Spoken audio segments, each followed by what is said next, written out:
When you make somebody sad, oops, what's the word you say? Sorry, sorry, sorry. When you're making too much noise, oops, what's the word you say?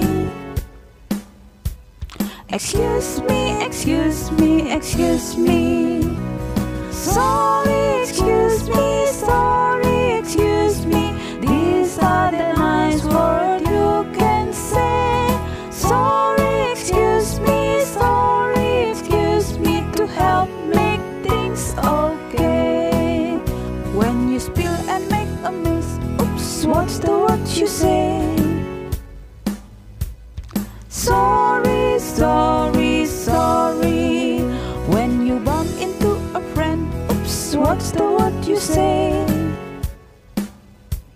Excuse me, excuse me, excuse me.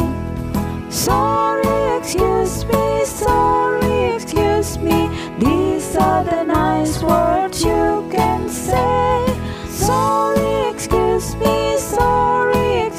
me, to help make things okay. Sorry, excuse me, these are the nice words you can say.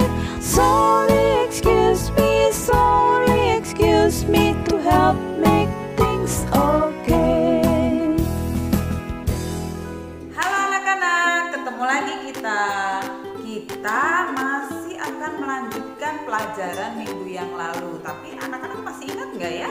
Minggu yang lalu kita belajar apa? Iya betul, kita belajar berbicara yang sopan.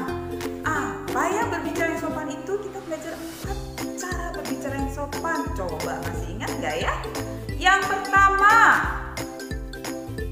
tidak berteriak-teriak. Betul. Yang kedua, menggunakan kata-kata yang baik, yang artinya tidak membuat teman kita yang kita ajak bicara sedih ataupun marah. Yang ketiga, iya betul, ketika berbicara kita harus melihat, menatap orang yang sedang berbicara dengan kita atau kita ajak bicara. Yang terakhir, yang keempat, tidak menyelam pembicaraan. Itu pelajaran kita minggu yang lalu. Nah, hari ini kita masih lanjutkan lagi anak-anak. Kita mau belajar tentang bersikap yang sopan atau anak yang sopan. Adakah yang tahu apa bedanya bersikap sopan dengan berbicara yang sopan?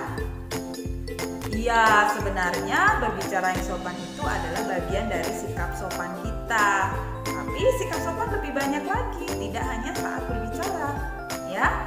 Nah, apa itu sopan? Sopan itu adalah sikap menghormati atau menghargai orang lain.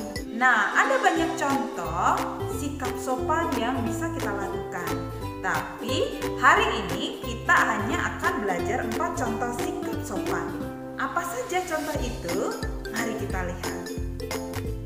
Yang pertama, anak yang sopan selalu memberi salam kepada orang yang dikenalnya. Misalnya kepada guru, kepada teman, atau kepada saudara, atau kepada siapapun yang dikenalnya. Nah, bagaimana memberi salam? Mari kita lihat. Dulu kita memberi salam dengan cara pertama berjabat tangan, yang kedua dengan high five atau tos.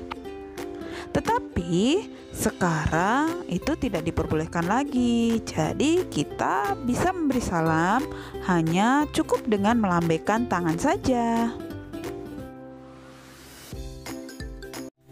Yang kedua, anak yang sopan selalu meminta izin apabila mau menggunakan barang milik orang lain. Atau bisa dikatakan kalau mau pinjam harus minta izin dulu. Kalau nggak minta izin namanya apa ya? Yang ketiga, anak yang sopan selalu mengetuk pintu terlebih dahulu sebelum masuk ke ruangan atau ke rumah orang lain. Dan yang keempat, anak yang sopan tidak berbicara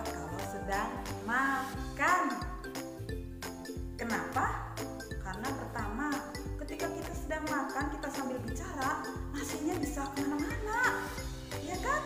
Yang kedua, kalau kita sedang makan sambil bicara, nanti hati-hati bisa tersedak, ya. Jadi anak yang sopan tidak boleh berbicara pada saat makan. Dari pelajaran hari ini, kita bisa tahu bahwa anak-anak yang bersikap sopan biasanya adalah anak-anak yang rendah hati atau tidak sombong. Karena anak-anak yang sombong, orang-orang yang sombong selalu merasa dirinya paling baik, paling berharga, sehingga dia tidak akan menghormati atau menghargai orang lain. Karena itu, melalui sikap sopan kita pun belajar bersikap rendah hati. Nah, itu tadi pelajaran kita hari ini. Biarlah kita semua boleh menjadi orang-orang yang sopan, ya, yang mau bersikap baik, menghargai setiap orang yang ada di sekitar kita. Kita mau belajar untuk menjadi orang-orang yang rendah hati dengan cara salah satunya dengan bersikap sopan. Kita akan ketemu lagi dalam video-video berikutnya. Sampai jumpa.